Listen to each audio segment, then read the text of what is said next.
Бұл Келінжан түскен үй ғой, танымадыңдар ма? Ал құрметті достар, пікір жазған келесі адамның үйіне келдік. Аққайнар ауылы, Тоқаш Бокин көшесі 21-ші үй, яғни тіркелдім деп жазған екен. Нақты есімі жоқ, бірақ авасында бір апамыздың фотосы тұр екен. Міне Тоқаш Бокин 21 келдік, өйдірің сусынымызды алдық. Ал ендеше кеттік, бірге кіріп қуантатын боламыз. Кеттік.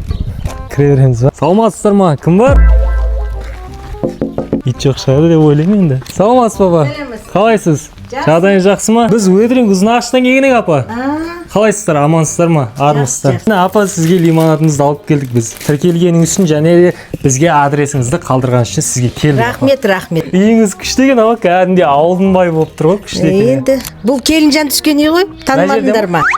Бәсе таныс. Келінжан түскен үй. Келінжан да кәдімгі ағамыздың аты бар еді ғой. Қылышбек, Айсара, апам бар. Мен қараш, наяқ бір көрсетші, қараш, кайф. Дәл сол ғой. Сол үй. Апа, өзіңіздің есіміңіз кім? Менің есімім Қымбат. Сонда сіз мынау Келінжан түскен үйдің басты иесі сіз. Менмін иесі. Ол кісілер өшірге тек сериал түсіруге келген. Сериал түсіруге 5 жыл қатарынан түсірді. 5 жыл қатарынан. Ең соңғы рет қашан келді сонда? Былтыр келді. Былтыр келді ма? 6-шы сезон түсірді. Апа, негізі үйіңіз күшті болып тұр екен. Давай былай жасайық. Бізге сіз обзор жасап берсеңіз үйіңізді. Қалай? Біз күшті болып көргіміз келіп тұр. Оқырмандар да көргісі келіп тұрған шығар мұнда мынау. Жарайды, қарсылығым жоқ. Қарсылығың жоқ па? Жоқ. Кетейікші, бізге обзор жасап берсеңіз, біз сізге мына лимонадтардан бөлек тағы да 10 000 теңге сыйлайықшы.